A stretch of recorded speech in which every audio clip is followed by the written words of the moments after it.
remembered my other question. Okay. Class is officially started now. I don't want to take up anybody's time, but just I remember. No, questions are good. Everyone has questions they don't ask, so. My when I was a couple weeks ago, I was saying that my brother and I had a huge fight, and we were texting and yelling and screaming by text. Yeah, I remember the text war. Yeah. And I remember you saying this was after the fact. Maybe you should have just sat down and meditated on that. And so I was thinking about that the other day, and I thought, okay, what am I supposed to do meditating on that? Just, before, like I've heard sort of like people like Pamela children and stuff, and she's talked about issues with things, and she would just sit there and be with it. Is that what you meant? Well, yeah, but then be asking yourself certain questions, right? Mm-hmm. It's just good that you're bringing this up, because a big part of the next few weeks are going to be about that. Right? What questions should we be asking, right? And I remember that class, and I remember we talked about that a little bit, and it was you sit and you kind of like, you do like a review meditation in a way, where you sit down and you gain some distance from, like you just kind of look at it as an observer, and you kind of look back and you kind of go over the texting back and forth, and you try to pinpoint your feelings, right? And you try to get, like, what did I want, right? And so then you turn it into a self-investigation, instead of, you move it directly away from, he has a problem I need to solve. He has a problem, he's got to figure it out. Like, he's got a problem, he shouldn't be doing this. Like, that's not the problem. Yeah. You have the problem. Of course. Because you have a problem with his problem. That's right. And I totally got that. Yeah. So. And so then you that's what you meditate on, and you go, okay. Yeah. Right. Who do I, I was trying to control him. Yeah, and then. Because I love him, and yeah. I want him to do the right thing, but I can't do that. Right, so your job is to find the jewel for you in there. Mm-hmm. So it's like, why do I want to control him? Like, what is? Sometimes we have to root around and keep continually going backwards. And maybe you'll sit there and you'll find, no, it's out of love for him. And then you'll sit there, but that won't feel quite right? Because you'll know, because there's something still going. Mm-hmm. And you go, okay, no. Then you go back a little further and go, oh, I just wanted some control, right? And then you go, and that's not enough either, right? Because it's like, well, why? Why did I want control? And then, because I wanted to feel maybe powerful, or I wanted my, and then you go, okay, well, wait a minute. If my own self-esteem, I'm not saying this is what your process was. I'm like remembering what mine were. Yeah. Mine's huge. That's a huge one. Yeah. So it's like, okay, I wanted a self-esteem fix. I wanted a self-esteem fix. Why? Oh, I have low self-esteem. Wow. And then you kind of get this jolt of like, oh wow, like I do have low self-esteem. And then you get real with that. And then you're like honest for a second. And you go, whoa. And then you feel the truth of that. And then what you've done in that whole situation, brother is long gone. He's far removed, and now you're in your own inner healing, and you've done it with your own mind and your own understanding that how this will benefit you and your brother and anyone else. So then you and then you kind of can root around, okay, well, why do I have low self-esteem? And then you hover there for a while. You see, depends on how much time you have, and this kind of thing can take 2 weeks. You could seriously like make that your, okay, no, I haven't figured this out yet. I got to go to work, right? I got to do this, and you just put it on pause, and you get excited about it. Yeah, I'm going to get to the bottom of this, because it is the most exciting thing that in life is to expose and undermine our issues that are constantly coming up and clouding our vision, right? So then, okay, I have low self-esteem, which is why I then try to have some feeling of power, so that I can actually feel like this fake high self-esteem, which is a power over other esteem, which is not really right? Then you sit with that, okay, and then you try and root around. What does that feel like? Low self-esteem. And you sit there. Then that's your new object now. You've gone so far in. You sit with low self-esteem. And then maybe you'll start remembering things, or then you'll start. Well, I'm not happy with myself. I'm not happy with who I am. Right? I think I should be something different. And then you start finding out. Oh, I'm doing all of these things in my life because I'm trying to be something that I'm maybe I'm not. I'm not being natural. And then you can have a great release, and you have a great release that way.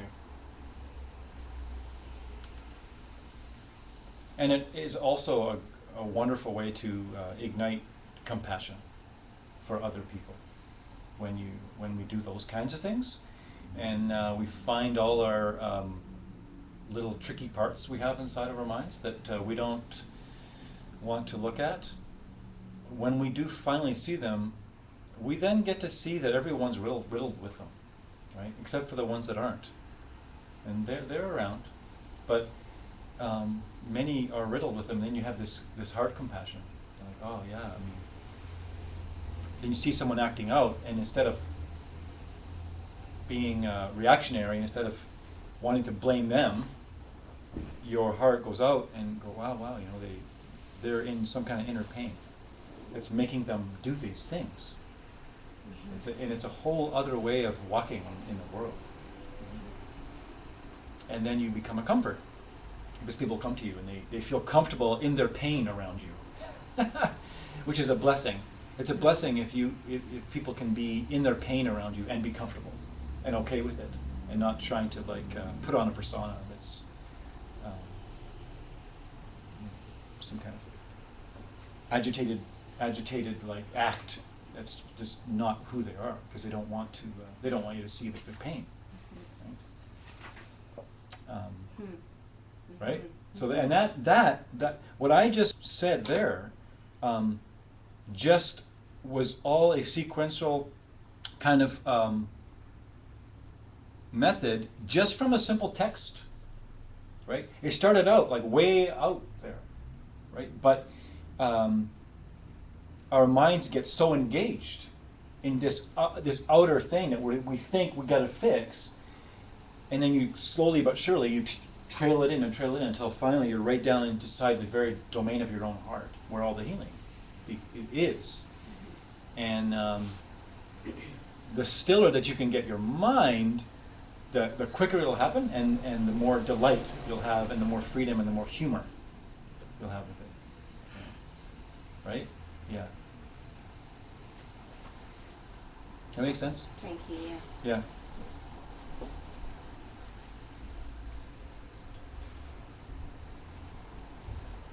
It's great practice to recognize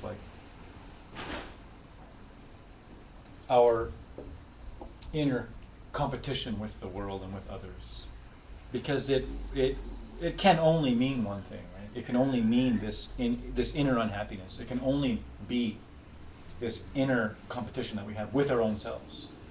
Because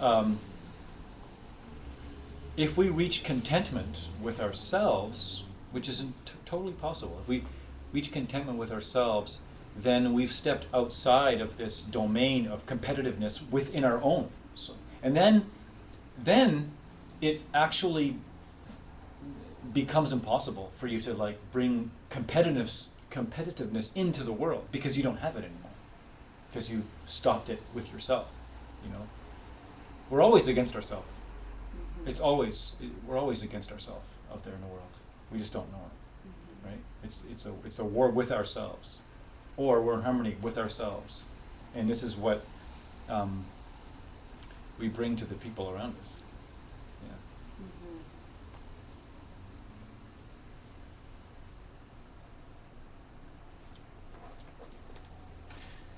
So this little course, and I am very excited about it because I'm very excited about this subject matter, is it's based on a scripture that was translated by this amazing person by the name of Eva. Eva, what's down her last name? It's written by Jason. Eva Natanya, who is a real powerhouse down in Arizona. I met her, and the first time I met her was it was like there was a party going on at the Diamond Mountain, and there was a big dance happening, and loud music, disco ball, and there was Eva, but Eva was in a Cleopatra costume. Doing extremely outrageous ballet moves. So, which was entirely like transfixed me. I was like, this is not a normal person. She had like swirling around and going right down into full splits and like, you know, and just, I found out later that she was at one time a very, very accomplished ballerina in a very one of the highest companies in London, right? And she got injured or something like that. No, I think she just stopped. She just stopped. Wow. Yeah. So she had that kind of body and that kind of intensity, and when she first began to study Buddhism, she started to learn Tibetan. She started to learn Tibetan. She learned Tibet. Wow. She's a tattoo of Tibet, just smaller. Mm. And so she she translated this this scripture that hasn't been translated before. She was one of the first ones to translate it in its entirety. This section, and it's an unabridged portion of the medium-length book on the steps of the path to enlightenment by Jason Kappa. And you may not have heard that name in these classes. Jason Kappa, does that ring a bell at all? No. He's a big hero around this place, and he was the founder of Gelugpa Buddhism, and he was the founder of the Dalai Lamas. He was the one that got that all going, and he was one of the amazing beings who was instrumental in bringing the teachings of Buddhism into one understandable way to practice. And before him, Lord Atisha did the same thing, and then between him and Jason Kappa, it kind of broke apart again. And then so now, in our recent history, he's the big guy, and then after him, I think it was like him and Pabanka are like the two kind of major. Oh, there's lots. No, there's when lots. would that have been? Well, we know the dates when he was. Someone say the dates of Jason Kappa. 1357 and 1419. Yeah, Oh, so wow. 1357 he was around, right? Wow. Doing amazing things, and And this is picture up there, Mark. yeah, That? yeah, taken with an iPhone. In the no. That's not good. No. That's too good for that. No, that's a Tonka of his image and his two closest spiritual sons. But he wrote the Lamrim Chenmo, which is one of the most famous books in Tibetan Buddhism. And so it's the entire path from beginning to end. And he was so brilliant that no one could really understand.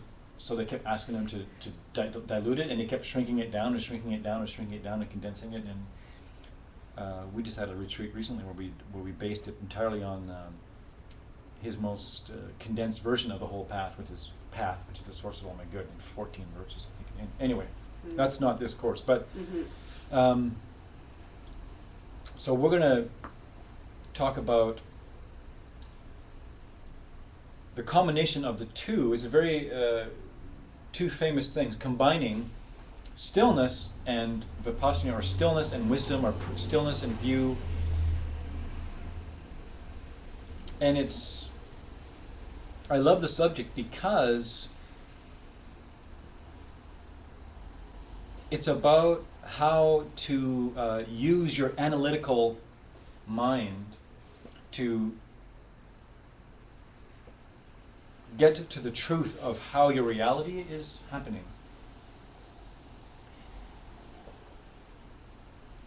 And the way that it's based on stillness. So the combination of the two is stillness and this analytical wisdom, or this wisdom, right? So, like I was saying a little earlier, and what you were saying about the breath, and then when to go back to the breath, it's a process that takes years of developing your stillness, your still mind, and then also developing the ability to analyze, what it's appearing in your world. And it's much the same way that we just talked about, but in regards to the kind of impossibility and the possibility of what could be happening in our world at any point in time, as far as appearances go, as far as what we see.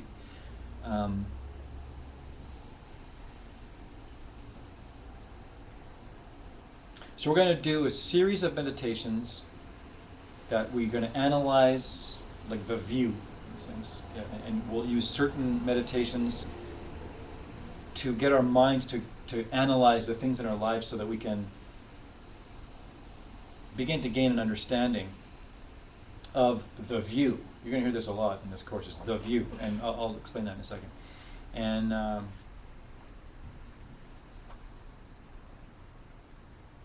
And also some stillness meditations so that we can bring the two together.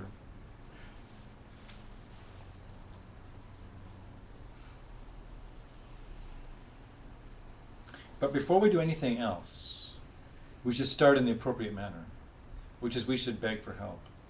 So we're going to do like a meditation, and to set our motivation, because hopefully from here till the end, we're going to do a series of meditations that will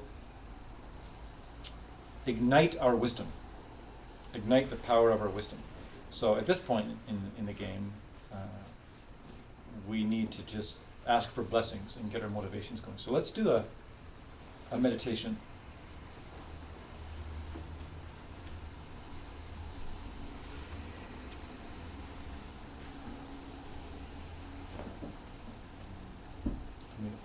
Is it going? Or want me to stop it? I can do that. I'm going to stop it and do it.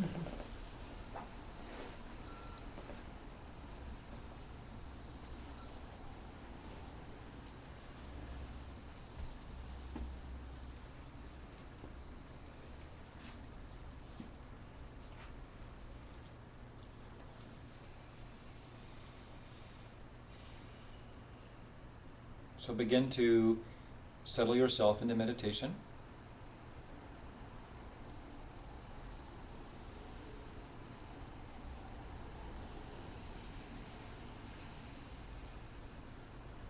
First, finding your comfortable seat.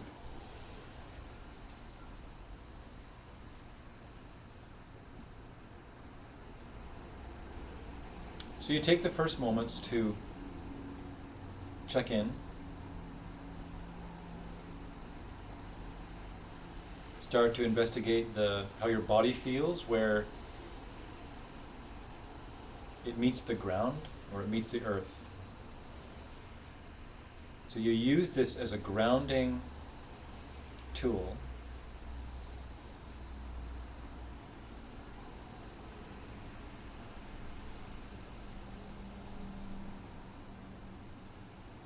Start to focus on the physical sensation of where your body meets any other surface.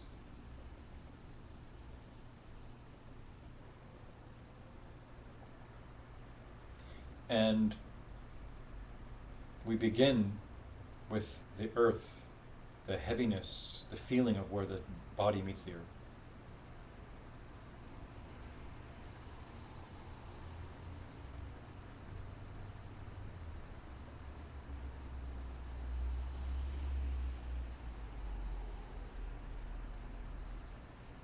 and just be with the sensation.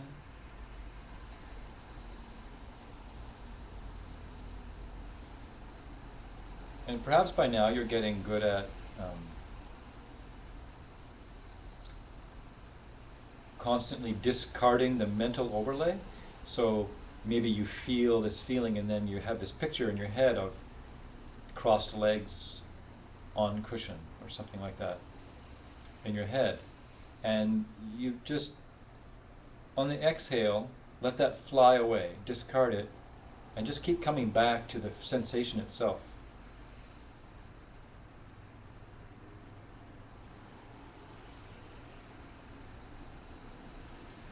And you can think of that like a way to pull your mind fully into the now, because that sensation is happening now. But the picture in your mind is, it's happening kind of after the fact.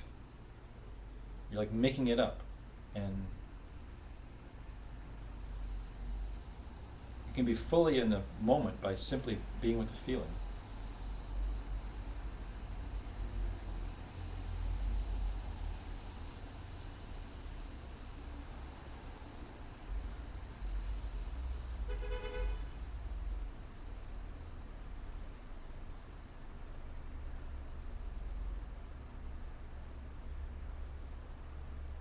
Relaxing into that sensation.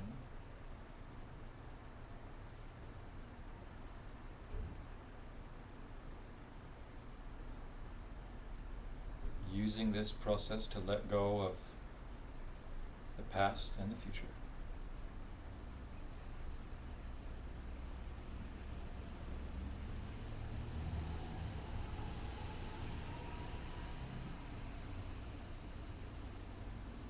And now let's be more with the breath. So first, taking a nice and luxurious inhale, and using that inhale to expand the body and drawing the crown towards the sky. Feeling this expansiveness and this lengthening, and then with the exhale, keeping that lift as you relax the shoulders.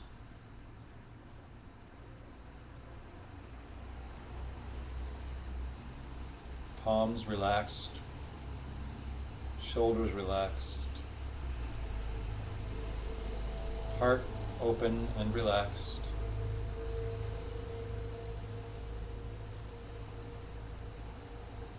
Gentle smile.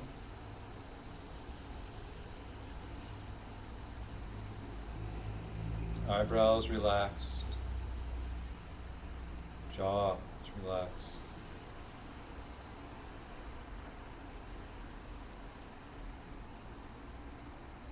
It can be very helpful to place the tip of your tongue just at the roof of your mouth, where your teeth meet the roof of your mouth. Just a gentle laying of the tongue in a natural way there.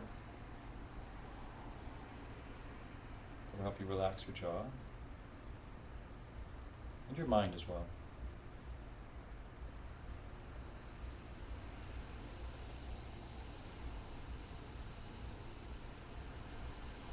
Now begin to focus on the feeling of your belly rising and falling with the breath.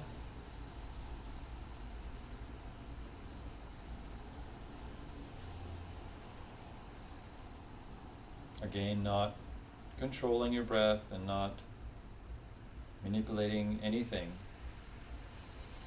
and discarding any labels on the sensation. To simply feel.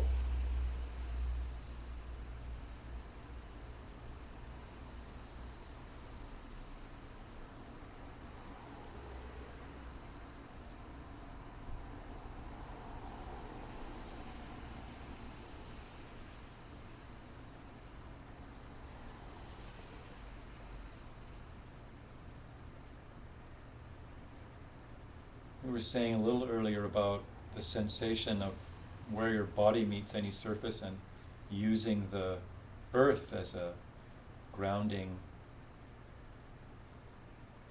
method. You can also have a nice experience if you get quiet enough, feel where your body and the air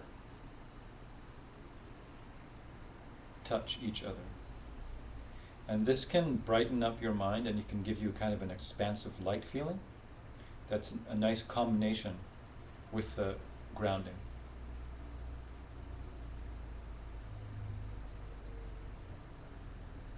And this is an interesting exercise because what will happen, more likely than not, is that you'll have a mental image of this outline of your body as its borders the air, the space or the air next to it. And this mental image will have a certain shape. And try to, on the exhale, also release that mental image. And so you're simply being with the sensation of your, I don't know, you'd want to call it your circumference or your outer line, that is experience of touch.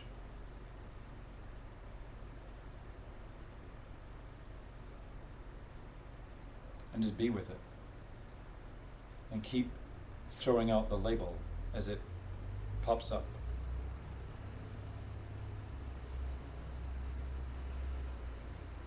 That can help you stay relaxed and grounded, but at the same time be relaxed and alert and open.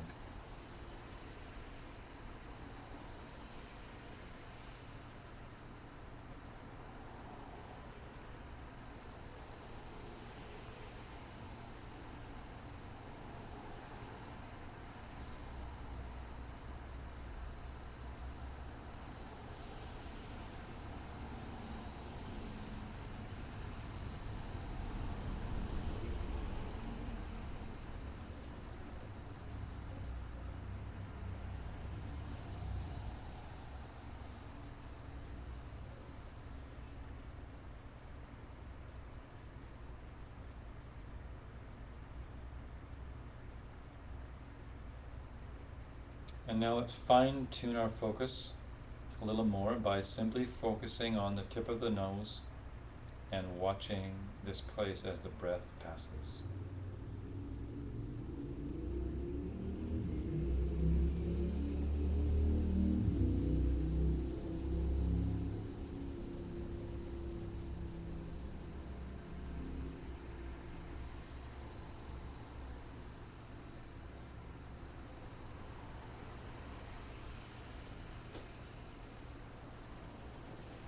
And here we get this beautiful opportunity to think of the cycle of breath as one cycle of meditation.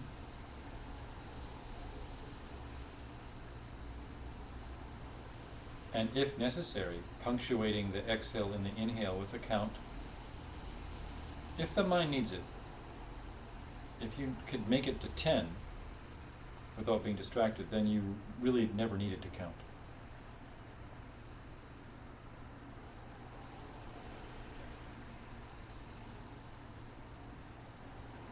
Staying very relaxed, at ease.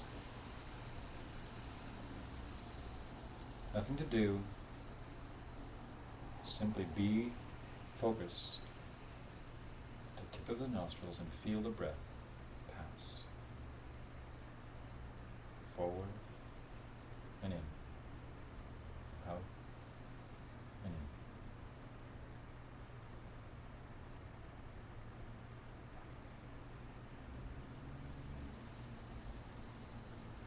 You'll notice that it's easier to focus on the inhale, so you can up your awareness on the exhale.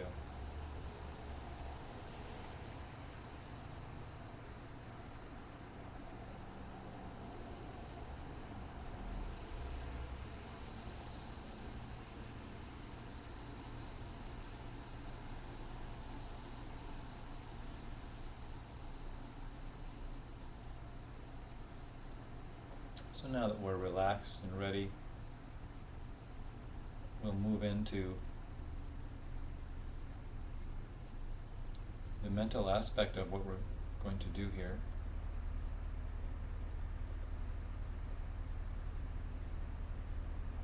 First, thinking about why we're here. Hopefully it's motivated so that we can get to the bottom of how life is turning for us, so that we may be of service to others and completely heal ourselves, become completely free of our own afflictions, so that we can be of some service in the world.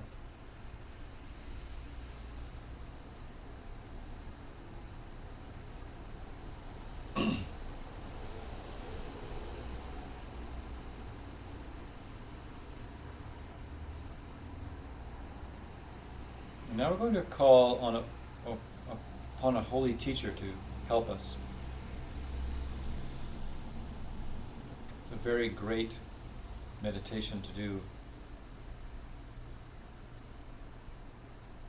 to get rid of obstacles and give ourselves some great potential for accomplishing.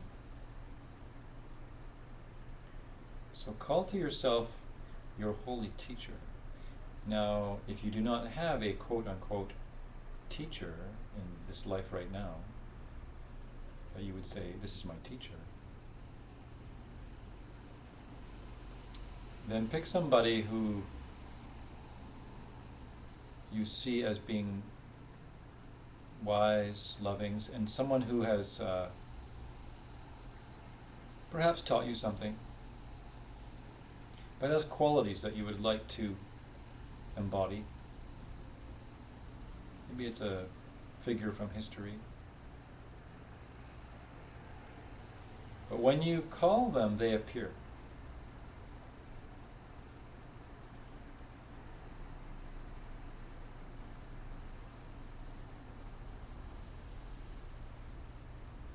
And they look very happy that you noticed that they were there.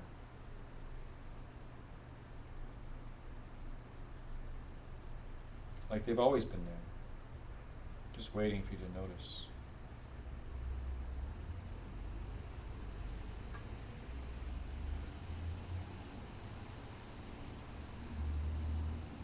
See them vibrant, healthy. Feel the warmth of their love. Feel the warmth of their wisdom, their compassion.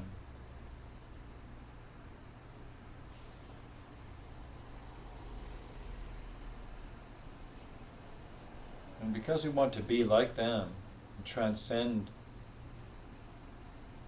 anything that is limiting us, then we offer ourselves to them, body, speech, and mind. So you bow to them. Mental prostration to them, bow to them 3 times.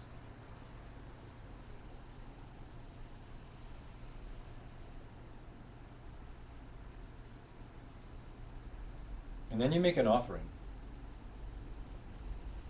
Some kind of offering of something that you find beautiful, that you think they might like. Very fun practice to do.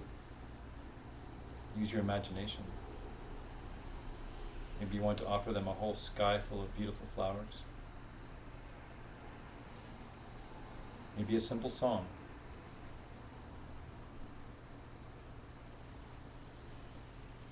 Or you could offer them your practice.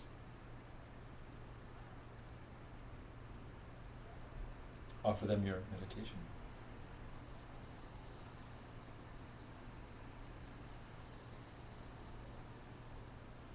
And then make a confession. Tell them something that you wish you had done differently.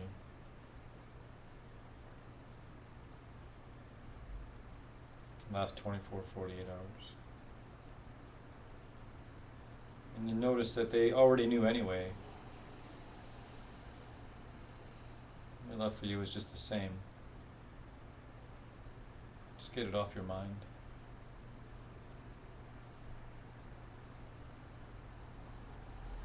Tell them about something that you're very happy that you did in the last 24, 48 hours. Just tell them. Rejoicing in your good deeds.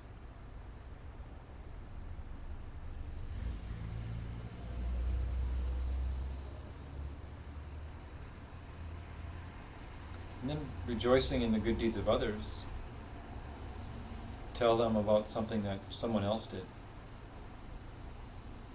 that you thought was really great. Tell them about this amazing person that did this amazing thing.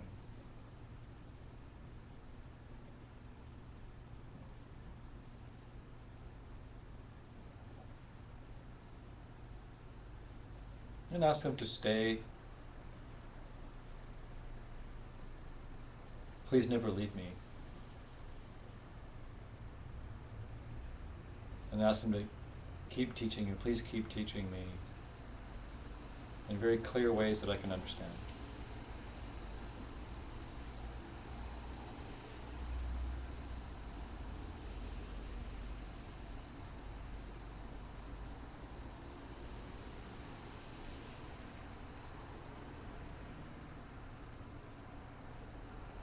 And then you begin to ask them for help.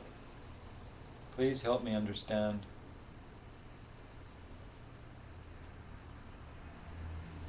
wisdom.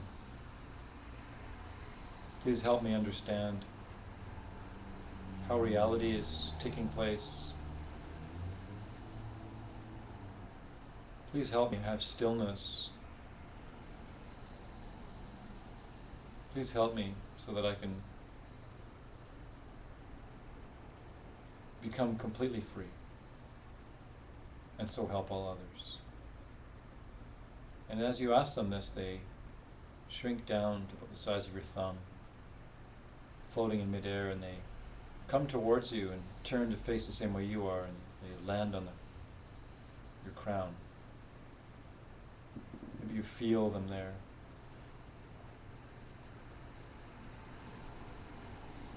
And you ask them to help you. Please continue to bless my mind and help me go towards the things that will help me in an ultimate way, and help me turn away from the things that will trap me. Help me not try to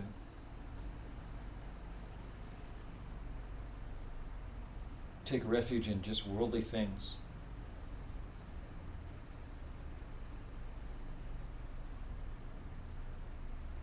Help me put my spiritual life as priority.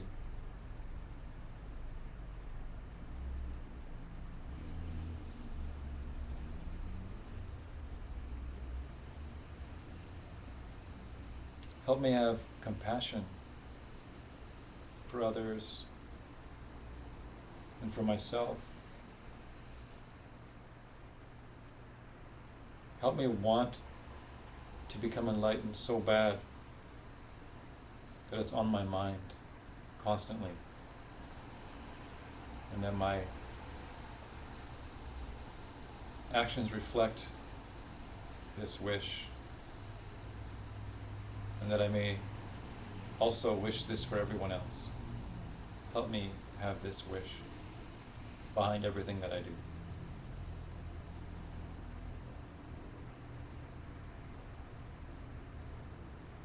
And finally, once again, help me have wisdom.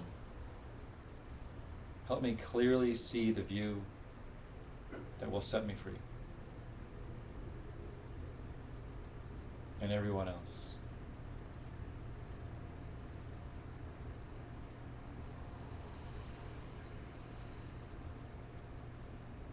And of course they agree, they will help.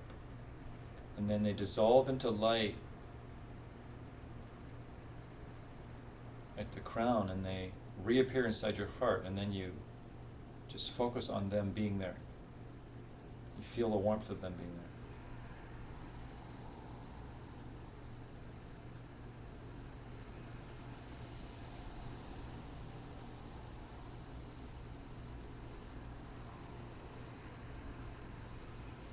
So you sit with this awareness of something beyond yourself.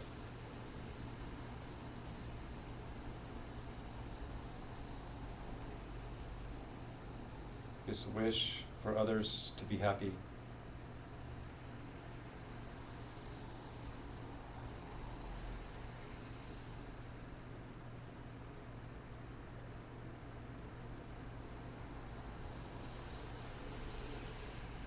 As if your holy teacher, their mind and your mind became one.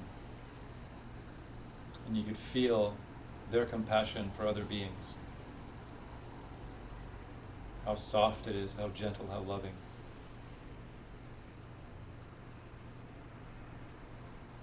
And as if their wisdom mixed with yours, and your mind became bright and clear, perfectly clear.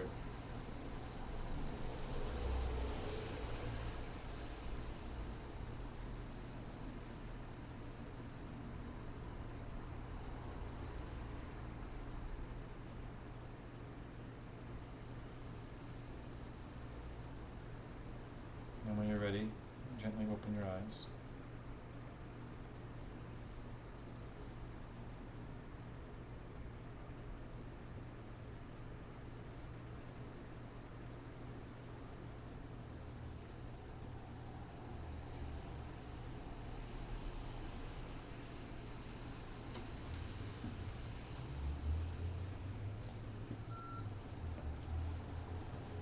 Always coming out slowly.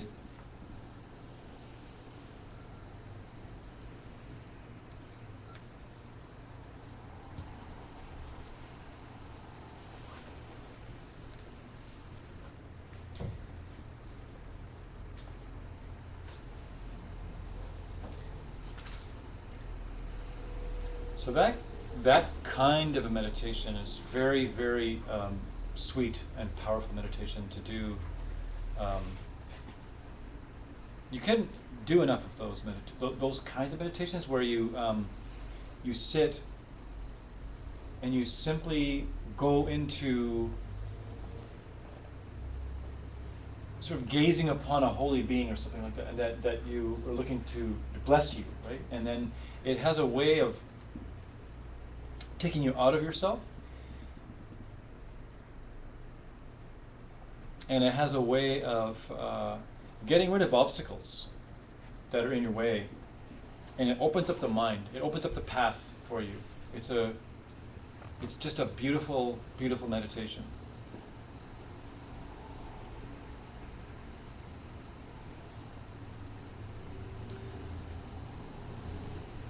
So I'll read from the scripture. If you do not find the view which perceives the lack of a self, then no matter what kind of meditation that you undertake, that meditation will not rest in the meaning of reality. Therefore, you must find the view. This is the way these scriptures always go.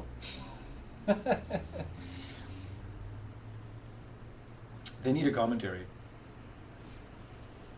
If you do not find the view which perceives the lack of a self, then no matter what kind of meditation you undertake, that meditation will not rest in the meaning of reality. Therefore, you must find this view. So, what is this view, right? What is this view? Right? What do you think, Julia? What is this view? Well, my best understanding of its lack of self-existent nature, and its understanding that things exist interdependently. Yeah. Yeah, that's what it is. That is the view, right? That things, right? They're interdependent. That are interdependent. So I'll talk a little bit about this. So the view is also known as wisdom. May I have wisdom? May I have the view? And the view is nice. It's also known as worldview. Because the view is nice in a sense where because it's what you see, right? It's the view. What's the view? How's my view, right? Do you remember, I know there was a few classes we did this and we talked about, we used a pen, right? And that is what the view is. The view is understanding that there isn't anything in our world that has self-nature, that in a sense where there isn't pen inside this object. And it is said that it needs to be taught, to us thousands of times before we get it. And it's to get this, it's the hardest, slipperiest idea that you'll probably ever have to grapple with, and it's the most beneficial thing that you'll ever do, is to truly get the truth of the simple lack of self-existence of this object. So, how do we know that this is not a pen from its own side? So the view is, I'm looking at this pen, and if I have the view, I'm looking at this object, and I'm thinking, okay, sure, I see a pen, but I know that it's not a pen self-existently. It doesn't have self-nature of a pen. Penness doesn't emanate from this object. The words that Yulia used, interdependent, was it depends upon someone's perception of it in order for it to be a pen, right? So it's independence, which is kind of a positive way of saying it. The positive way of saying is this pen is a pen dependent upon someone seeing it as a pen. The negative way of saying it is there is no pen here. This pen is empty of being pen. So that's what emptiness is in these teachings, is what isn't, something isn't there. Something isn't there. So, if there truly was a pen here from its own side, what would that mean? Marjorie, what would that have to mean? Say that again, if there was... If this pen was truly a pen from its own side, and there was like pen-ness inside, and it didn't depend, it wasn't dependent on a perceiver to see it as a pen, what would that mean then? What do you think that would mean about this object? It's tricky.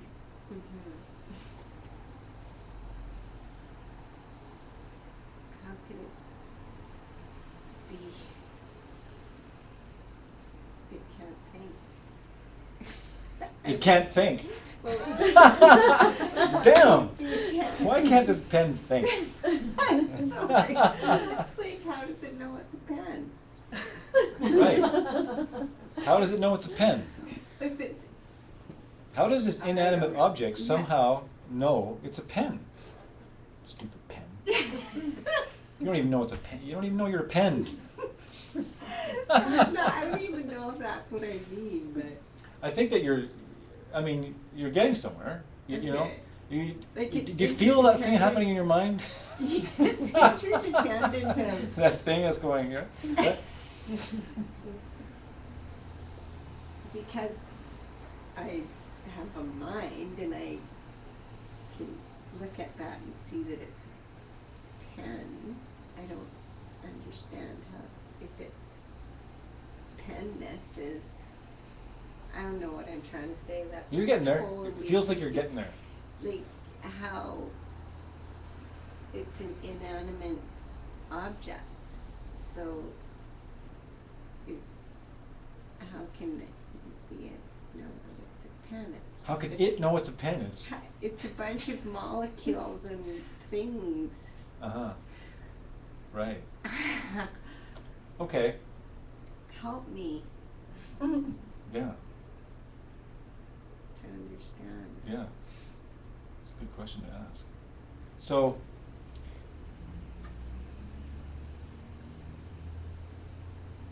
it's impossible, right? It just right away, it seems like, wait a minute, that's nuts to even think. It's crazy to even think. Wait a minute, like, because right away, like you were going to, like, how could it know it's a pen? So the mind wants to, like, throw an essence into here, as if there could be some kind of essence that's this living thing that could be a pen, some kind of, like, is it right?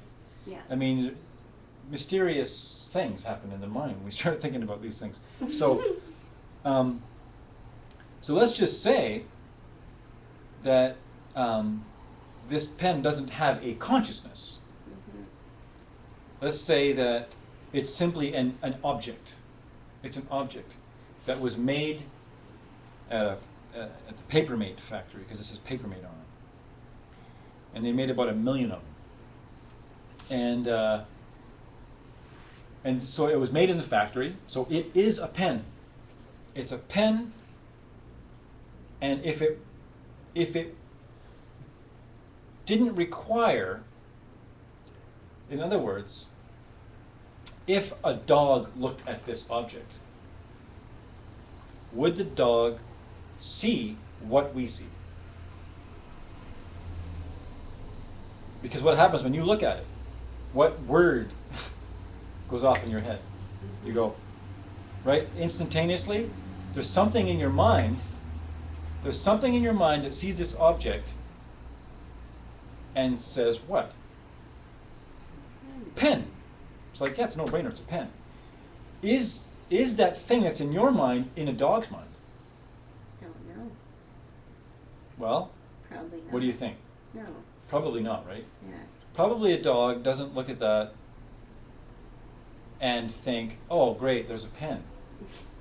Now I can finally talk to this stupid human who doesn't understand a thing I say. Right? So that'd be wild if you picked it up and started writing. it's probably happened.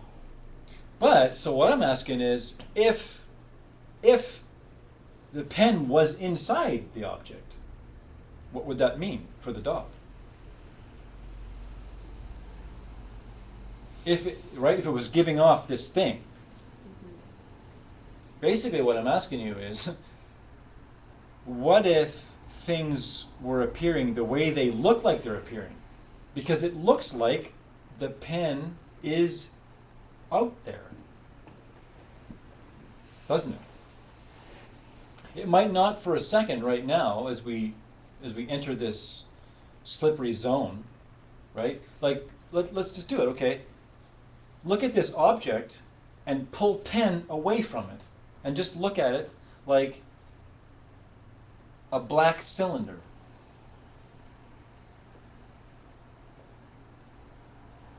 With a top and a bottom. Can you see the back of it? Right? You can't see the back. And just look at it. And then put pen back onto it.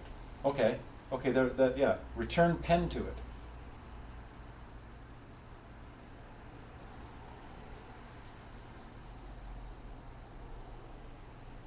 And then take pen away from it as you look at it. Just simply see colors and shapes.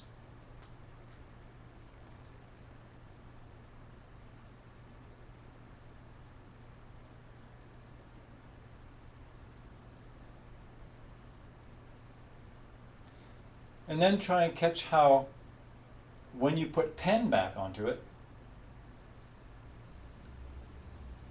your mind is like seeing the whole pen. Your mind is like constructing it. The bottom, the back, the tops, the sides, the inside. It's like right? We don't really even know it, but your pen is like, boom, it's totally, your mind is totally seeing this object in a way that you can't see it, actually. It's difficult to see it not as a pen.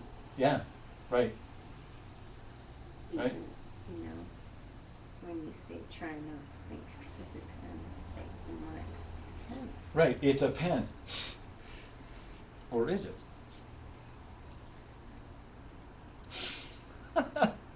This is a new 3 Joel slogan, or is it?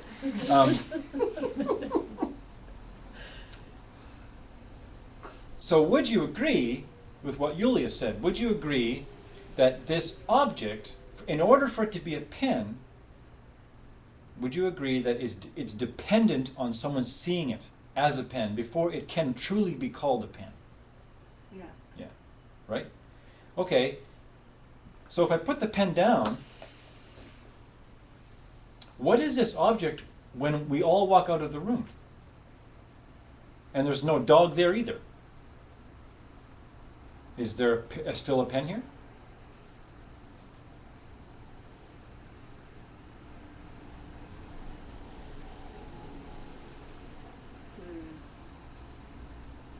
If there's no one looking at an object,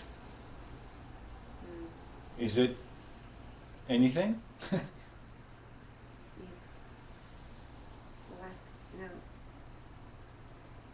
So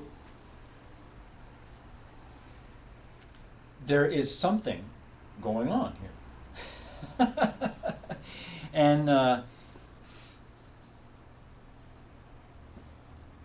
what we're going to attempt to do in a matter of weeks is to try and conquer, if we can, the habit of not even questioning our reality and immediately assuming that everything we look at is like emanating what we think it is. Because when we walk into a room, we just see everything and we just immediately assume everything is as it is from its own side, including the people. And we're not mindful enough to understand that we're walking into just another version of our own display of reality that we're projecting onto every object that we look at, every object that we see. And so as I sit here and I look at all you beautiful beings, I'm seeing something completely different than everyone else is seeing. And I have my own set of labels that each person gets from me. Now, if I'm on my game and I have the view, I know that that's coming from me. I know that that's coming from me. And that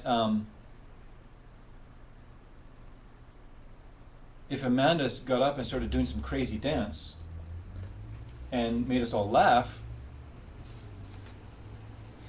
and I thought it was like really great, right? Wow, look at Amanda, she's doing some crazy, crazy dance. And I was sort of laughing, wow, it's so great. It would be like, that would be my mind going, look at this being Amanda, who I would have all these ideas about Amanda, and what, if it was a good thing for me, then it would be like I'd have this positive event going on in my mind. But I could easily go, what the hell is she doing? She's disrupting my class. Right? Mm-hmm. Right? And what's right? What's correct? Right? What's correct? And each person in the room is going to have an entirely different experience of that. And unless you have the view, you're going to think that it's really happening. Like she really is disrupting the class, or she really is doing it, or she really is, right? And it's the same, it's like,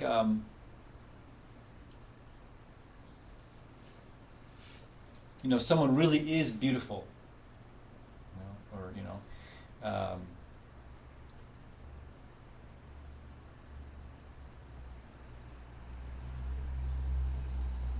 so we're going to work with that idea. So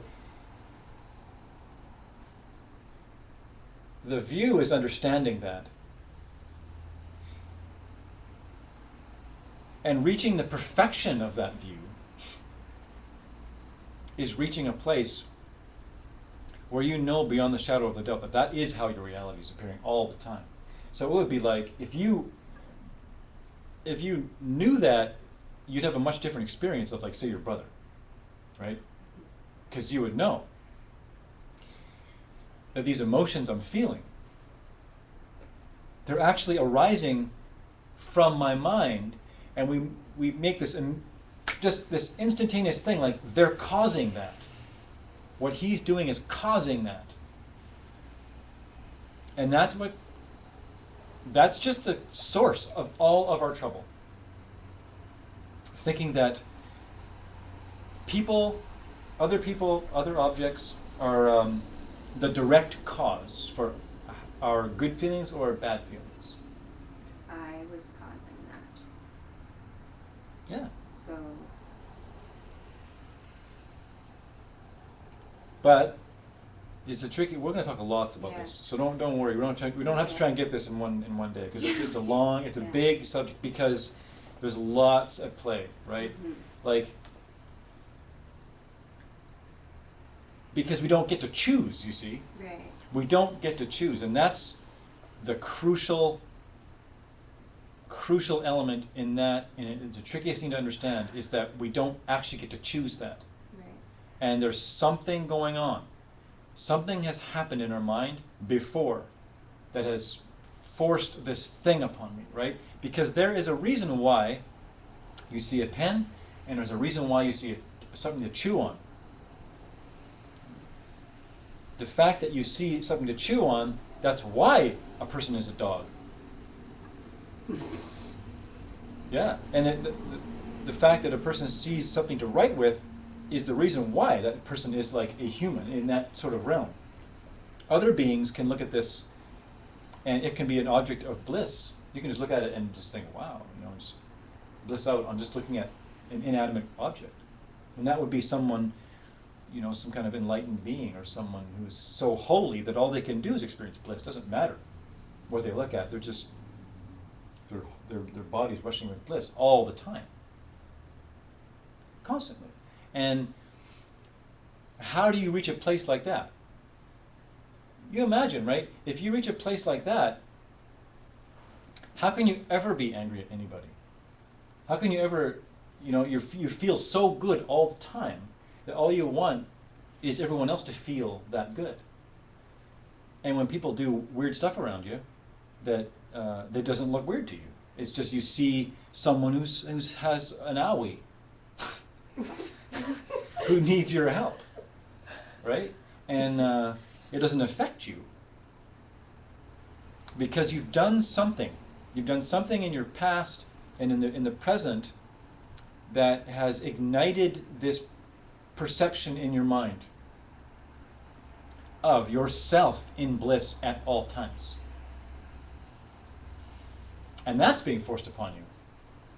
So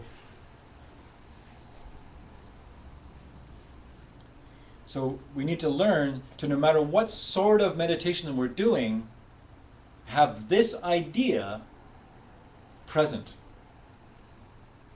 And no matter what we're looking at, no matter what we're analyzing, and it takes a while, and it's a slow process, but it grows and grows and grows. And if we can get good enough at that, and our stillness can increase, we can sit with a platform of complete stillness with that view on mind and look at an object and completely tear apart your whole reality. The way that it's called destroying your reality, in a sense of, and it doesn't mean the world ends. What it means is all your misperceptions of reality are completely destroyed. And you can destroy them in very powerful meditations. And then after that, you don't have to think about you don't have to go do this thing of going, that feeling of like, what do you mean? What does he mean?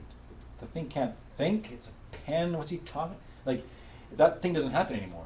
It's just a simple reality that you're living. And then, so that was a main introduction into what the view is, right? The view. And we're gonna do a meditation right now that's gonna touch on that. Yeah, just stand up or shake out your legs, whatever you need to do. Can I ask a question? Yeah.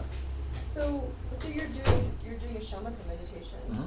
So you whatever, you don't have to do a deep analysis. You can, if you have experience with the view, Mm-hmm. you just bring it to mind. Do you try and sustain it?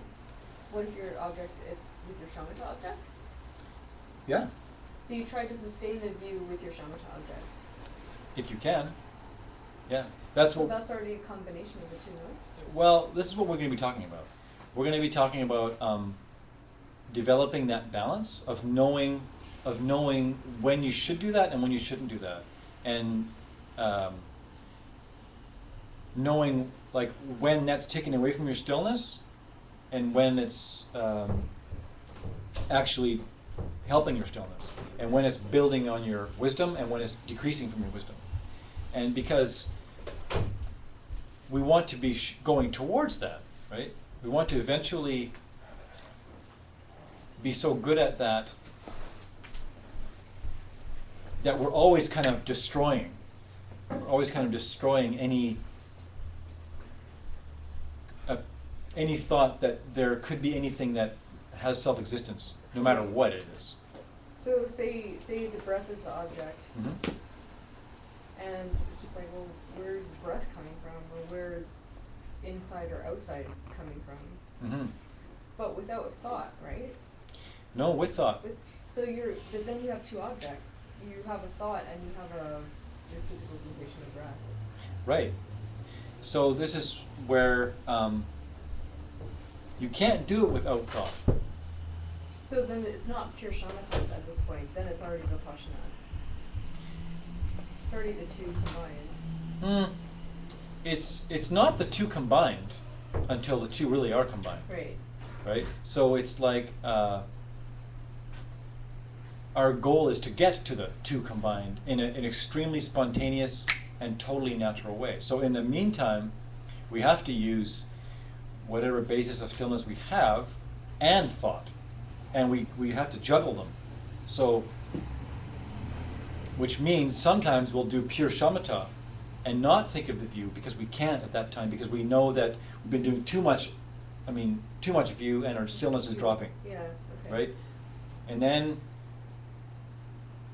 noticing when, this is kind of future classes, but noticing when, okay, we're doing too much stillness, and I don't want to do analysis anymore, right? Because I'm so like happy in shamatha, and then you're losing your analysis, and so this is this thing, and it requires thought to get there. It requires thought to get to no thought. It's a good question. What's the title of the next few weeks, this meditation sequence? The title? Yeah, called. Oh, the union of the two. No, the two combined. I mean, the two The two combined. combined. Sorry, the two Okay, combined. okay. And what we're gonna do is we're gonna combine view and Yeah. stillness. Slowly but surely, we're gonna wrestle with that very thing in a constant way, and also work on our stillness, so that we'll bring them together so that we can, with a very calm, still platform, be thinking about these kind of wacky ideas, because then it can come clear. You can break through from a platform of stillness. You can have a realization that is different than hearing it in class, and different than reading it in a book, and it has a direct impact on your prana and a direct impact on your mind that lasts, and that must come from a very still place, and so we build them both. You think you're about to ask the question? Or? Yeah, so forget about an object, like Mhm. what about something in your head? Yeah, we'll do a meditation right now that's like that. And we're going to be doing lots of meditations like that. And the reason why we use an object, because it's Yeah. easier. Yeah, okay. It's easier. It's like, first we convince ourselves about objects, Mhm. because it's easier, and then we're more ready to go because it's true. Because we are also not self-existent either, even to ourselves. We're always being forced to perceive. Mhm. Anyway, big subject. We're going to have fun unwrapping that whole. Did you just say it was easier to perceive the lack of self-nature to things? Yeah. Yeah, because. Why have I always heard the opposite? It's easier that they always start with like the lack of self-nature to a self is easier. Well, there's a couple ways to look at that. Like there's the Hinayana, or the lower sort of motivation school, that their perception of emptiness is a lack of a self, which is different than the emptiness. It's different than the emptiness of an object and the total emptiness of anything. And so, in a sense, it's easier to reach that place. And then, like the ultimate version of that is you see the emptiness of the self, not just selflessness. This is getting crazy, but the emptiness of your self and all objects. And once you reach that, then you're getting close to total enlightenment.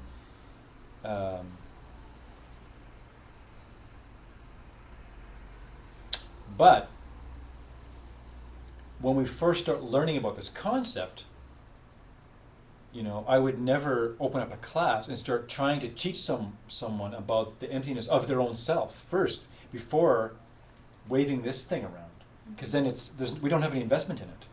We're like, okay, yeah, okay, dog, no, yeah, dog, okay, yeah, and then, okay, I can buy that, but then you make that crazy thing where you say, okay, well, if that's true, can anything be exempt from that?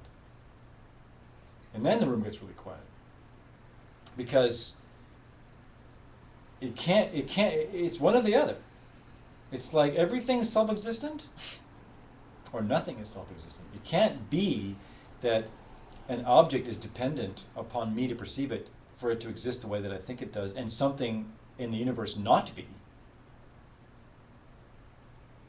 Right? So we start with something we have no investment in whatsoever. Yeah, okay, pen, sure, great, cool. And then it's like we start to, as Lama Marud says, right, unravel the sweater of ignorance. It's too late for you, right? It's like this is like a virus. It's a virus. It goes in and starts to just do its thing, and starts to destroy. Yeah, it starts to destroy our subtle misconceptions of how it is that reality is appearing. So it's a beautiful thing. So let's meditate.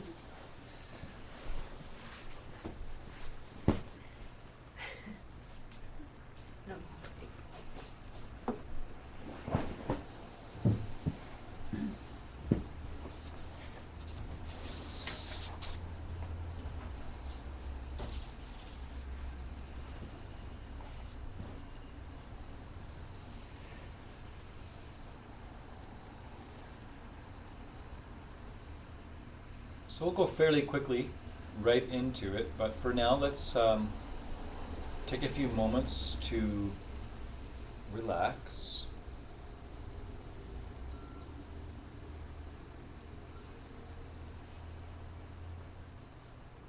Settling the body.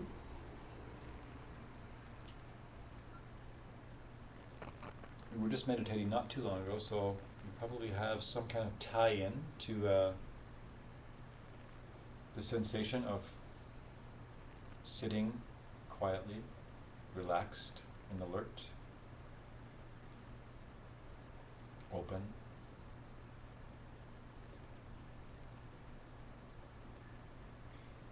And for now, we won't go through the longer process of getting here and now. We'll simply go right to the breath at the nostrils.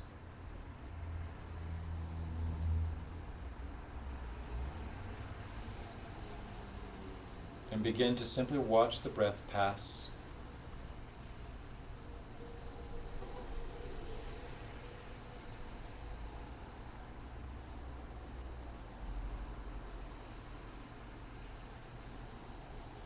So you're using this point, you're using this tip of the nostrils as a focal point to still the mind.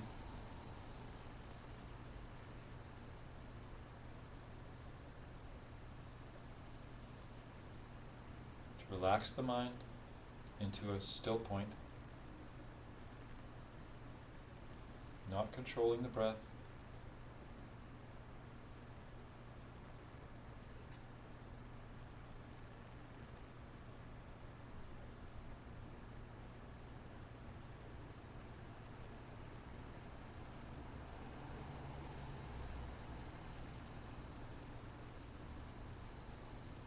Just be very fascinated with this point as the breath passes.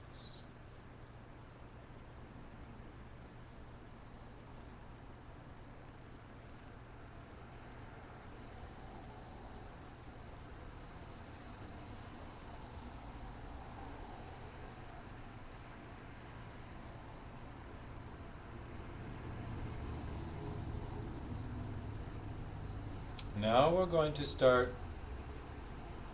doing some analytical meditation.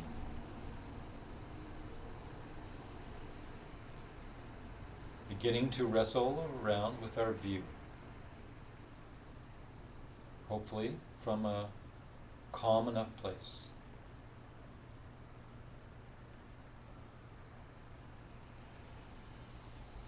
Think of some kind of interaction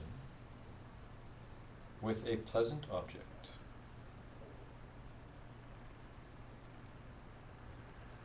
Something that you really like. Perhaps it will be chocolate,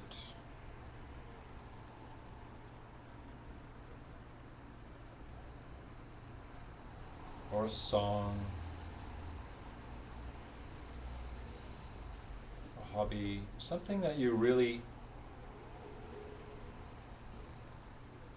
enjoy.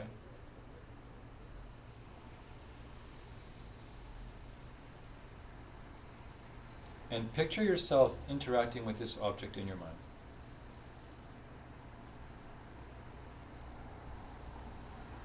Picture the feeling this interaction brings.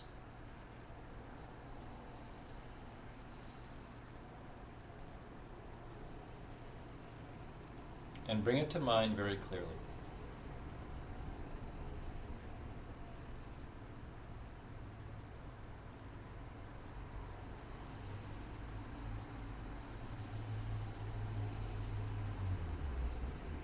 So first we're going to look into the feeling itself. Where exactly is the feeling? Where is it located?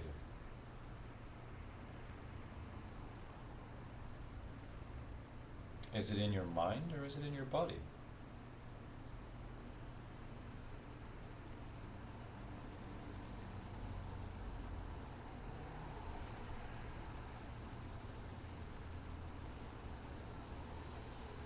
We do these kind of meditations on our feelings because we tend to base many of our decisions in life around feelings. And so it's very healthy to analyze how fleeting and misleading they are. So you go into this feeling and think that this feeling as truly existing.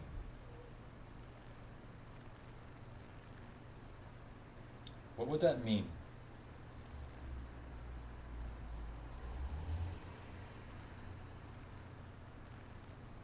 See if you are thinking of this feeling in this way.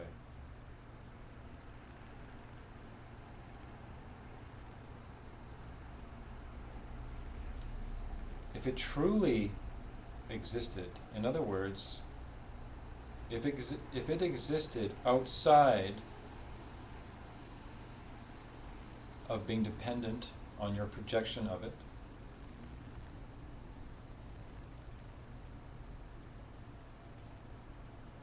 if it existed somehow in a self-existent way, it could never change. It could never die away.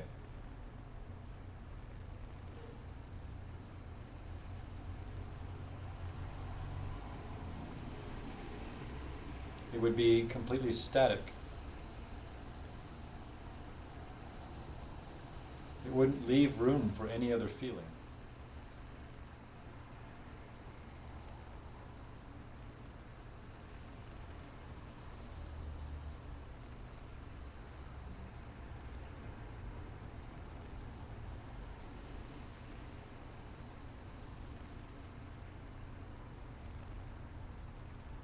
And what would it mean if this feeling was a constantly shifting projection being forced upon you? A series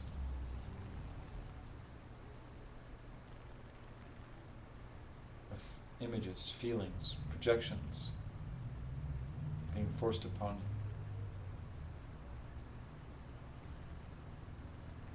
Constantly changing.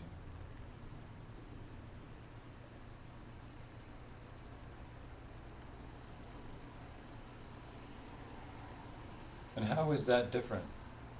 How does it become more or less possible if you think about the feeling as existing in the opposite way? Some static, self-existent thing, unmoving, unchanging.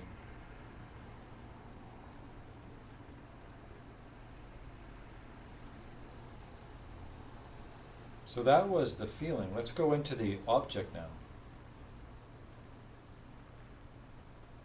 What we believe is the cause of the feeling.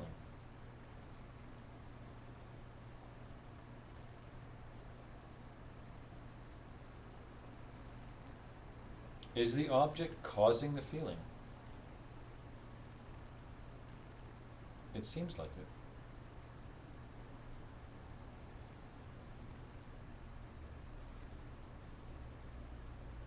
But if the object caused the feeling, it would always cause the same feeling.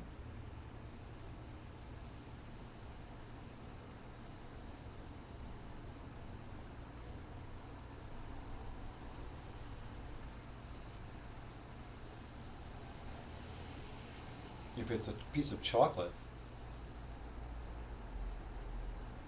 this chocolate would always cause the same feeling exactly.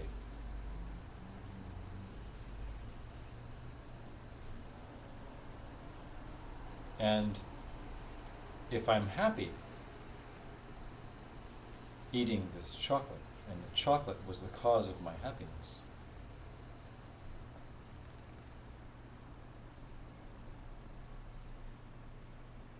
I could just get happy anytime I wanted to by eating a piece of chocolate.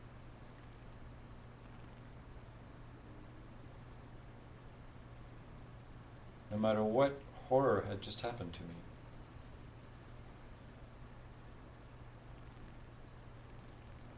If someone just died, I could just put a piece of chocolate in my mouth and I could just be happy. But that's not the case.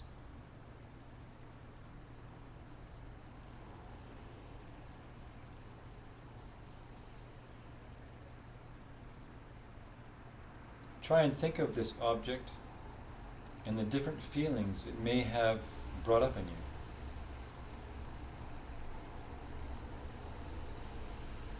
If it is not in the object, perhaps it's in the interaction between our sense powers and the object.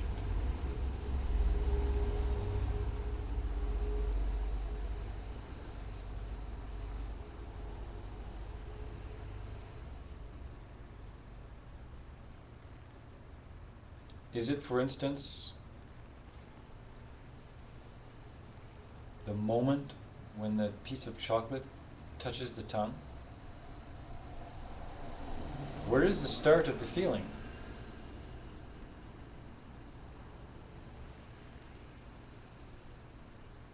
Where's the first moment?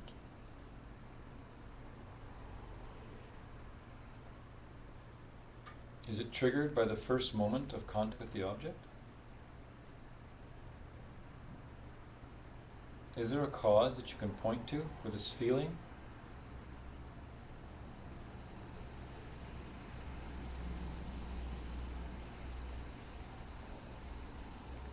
For something to be a cause,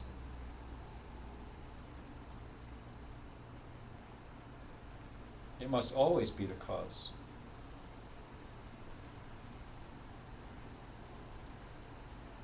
To find the true cause of this feeling,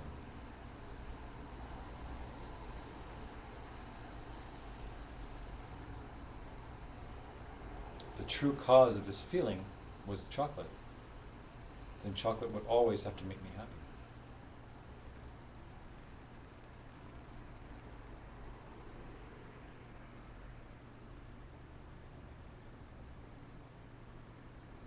If the true cause was the chocolate, I could eat 20 chocolate bars, and I should just get happier and happier and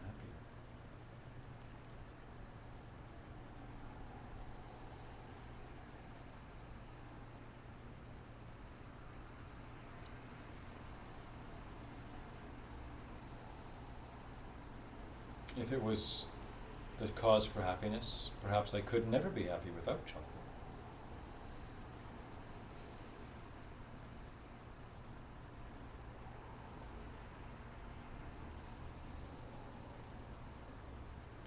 The trick is to find that magic moment, find that feeling, that thought that prescribed the quality to the object. Ah, this will make me happy. And we analyzed, well, is that possible? Could it be coming from the object?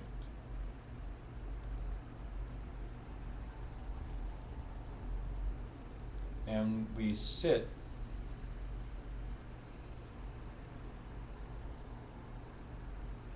with a still mind and contemplate the nature of this object and what we think it is, what we think the qualities are.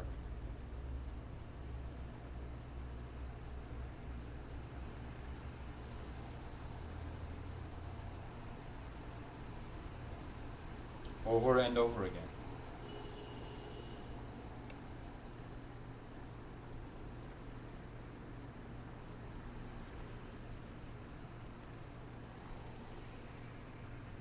Am I truly getting something from this object? Is that even possible?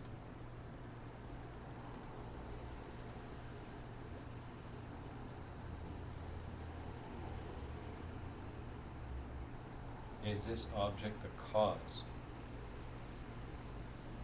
for my happiness?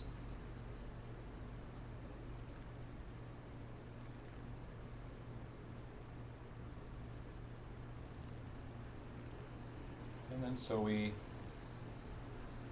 relax the meditation, relax the object, slowly coming back more to surface.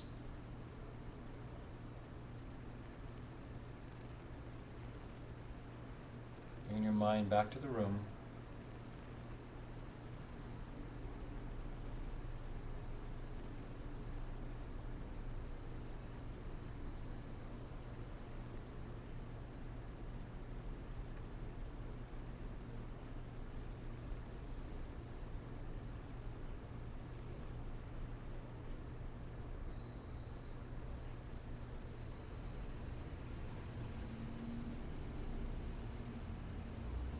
opening your eyes, but staying in the center. You can, that relaxed ease.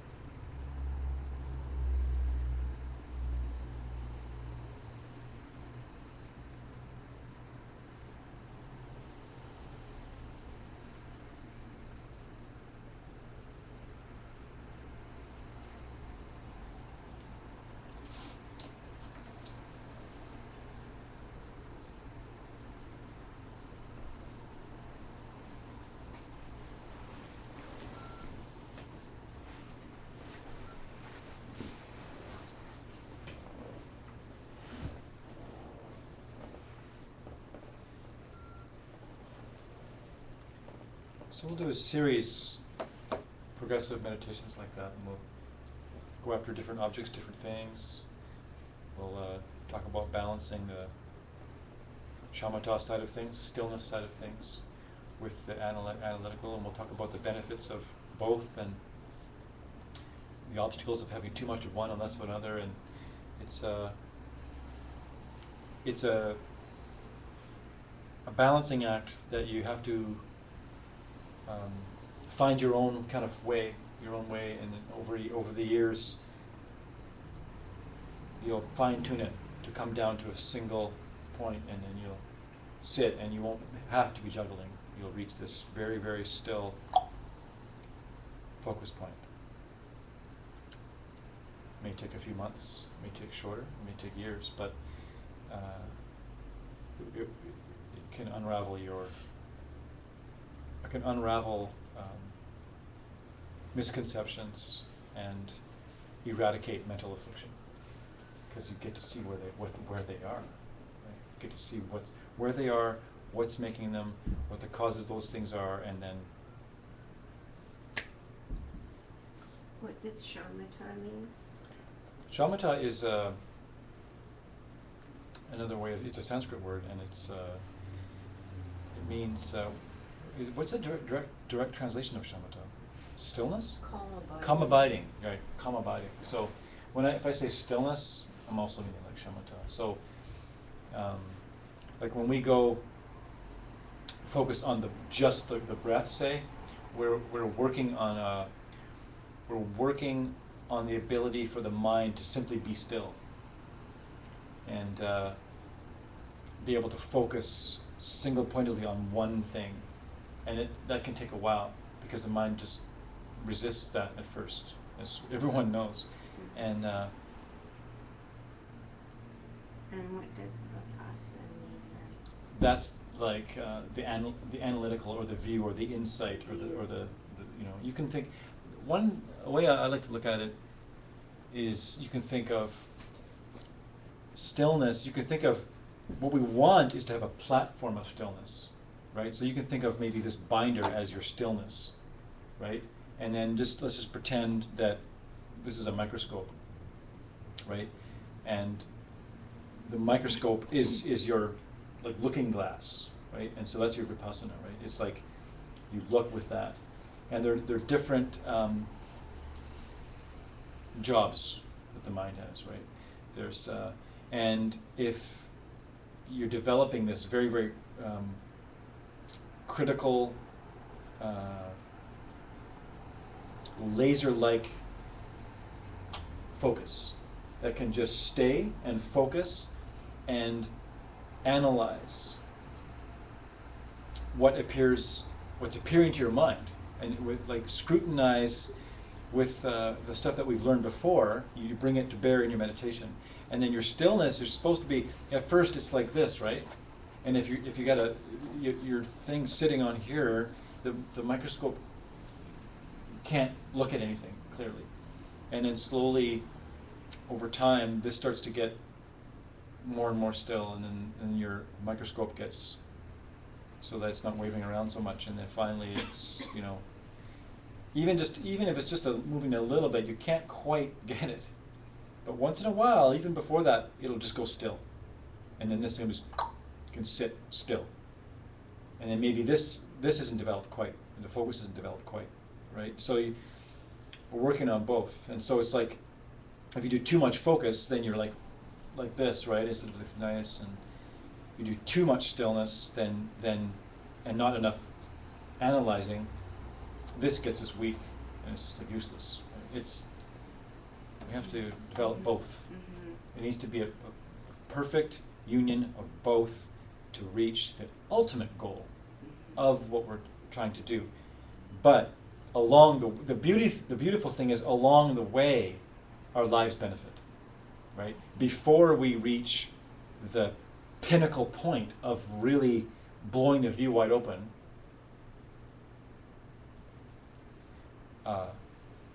our lives benefit greatly, our minds benefit greatly, the people around us benefit greatly, as the mind just calms down. We begin to understand why we're doing what we're doing in the world, and why we're seeing what we're seeing in the world. Yeah, it's a beautiful process. Yeah. So that's class.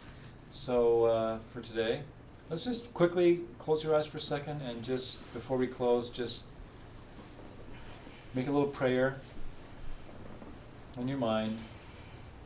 By the goodness of what I have just done, may everyone be free. May all beings be free. Whatever effort I've done here, whatever I've gained here, may it benefit everyone. Good. So thank you, everybody.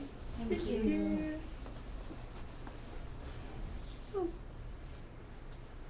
Oh.